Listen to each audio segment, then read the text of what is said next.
Hello and welcome to today's episode of The Memory Keeper.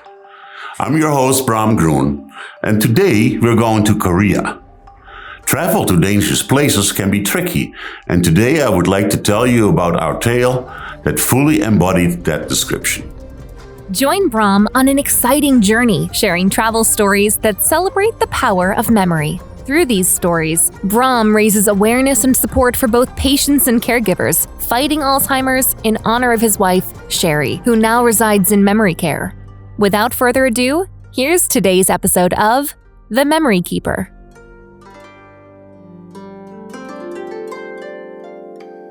North Korea had just announced again that they were testing bombs, and our stay was at a time of a recent border incident. Tensions were high. Just the right time to visit, right? As you will learn from this story, the peninsula is not quite the diversity, equity, and inclusion place we so often discuss in the West. In aspirational terms, of course. So let's call our visit to Korea Diversity and Exclusion at the Korean Peninsula. My friend and mentor, Dean Emeritus Louis Goodman at American University School of International Service, had established relationships with a variety of universities across the globe, one of them being Sukmyung University in Seoul. I had shown interest in teaching at the summer program there, and Lou inspired me to submit a lecture proposal, which to my delight was accepted.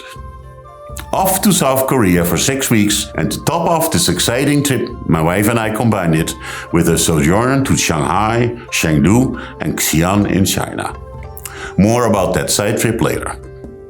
Sukmyung, a women's university, teaches largely to Korean natives, and my challenge was adapting to the Korean teaching style and yet give a globally oriented lecture on diversity. Doing so to young Koreans south of the DMZ. They spoke excellent English and were very well educated. It was a delight to work with these students who were motivated, prepared, and welcoming to our overseas teaching team. Don't misunderstand. There were and are many differences between Western students and those at South Korean institutions. My wife and I would, at the end of the day, drink a glass of wine on a terrace close to the college and enjoy the parade of high-heeled, cosmetically well-made-up and superbly dressed Korean female students. It was like a fashion show, parading by us as if they had never been in class earlier at all. Of course, all equipped with the latest Samsung iPhone technologies, listening to the just then emerging K-pop. One weekend, we made a day trip to the DMZ organized by the USO, a terrific American nonprofit that provides numerous programs and services to overseas US service members and their families. It was a scary experience as we toured the entire area and entered the bluish United Nations negotiation station on the dividing line of one of the most explosive places in global politics. Opposing soldiers staring at each other 24/7. Our captain-ranked guide put us on the stairs of the building on the south side so we could directly see the puppet-like North Korean soldiers. Do not even think of saying something inappropriate, he whispered. They shoot. I concluded that teaching diversity to these North Korean guys would for now not be a particularly clever idea. No question, we had a terrific trip, meeting genuinely nice people and eating the Korean food, kimchi and barbecue, that I now eat often back in the United States. Using the efficient subway system got us around town easily, and on one of the last days in Seoul, for a visit to the city center, I mentioned to my wife that I kept feeling a bit strange in Seoul's subway, but I couldn't quite put my finger on it. "Oh, I know what it is," said Sherry. "You do?" And our answer put my entire Korean lecture venture into context. Well, it's simple. Everybody looks and acts the same in this metro. Try that in Amsterdam, Paris, or New York.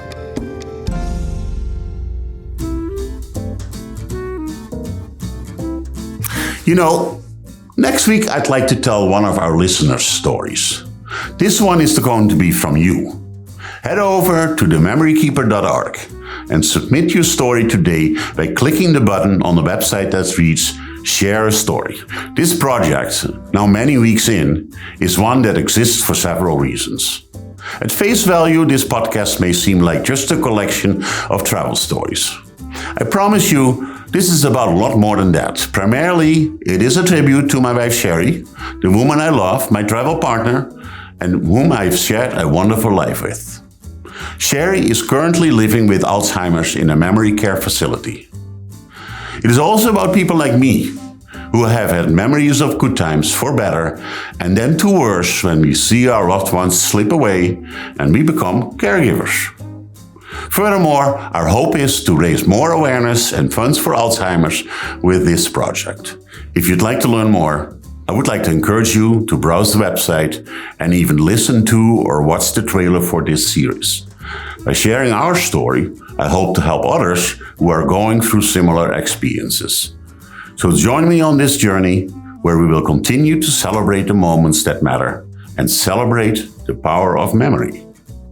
My name is Bram and I am the Memory Keeper. Thank you for listening to The Memory Keeper. On behalf of Bram, we want to thank you for your help in raising awareness and support in the fight against Alzheimer's. If you feel inspired to make a difference, please consider making a charitable donation to the Alzheimer's Foundation of America in honor of Bram's wife, Sherry, by visiting thememorykeeper.org and clicking the button that says Donate. On our website, you can also sign up for our email list and receive the newest episodes directly to your inbox, as well as a full listing of episodes, show credits, and learn more about this program and why it exists. Lastly, if you enjoyed the series, we just ask you to share this episode with your friends and family, as well as subscribe to the show and follow us on social media at Memory Keeper Pod. Together, let's continue to raise awareness and make a difference in the fight against Alzheimer's. Thank you so much for joining us. We'll see you right here next week for another episode of The Memory Keeper.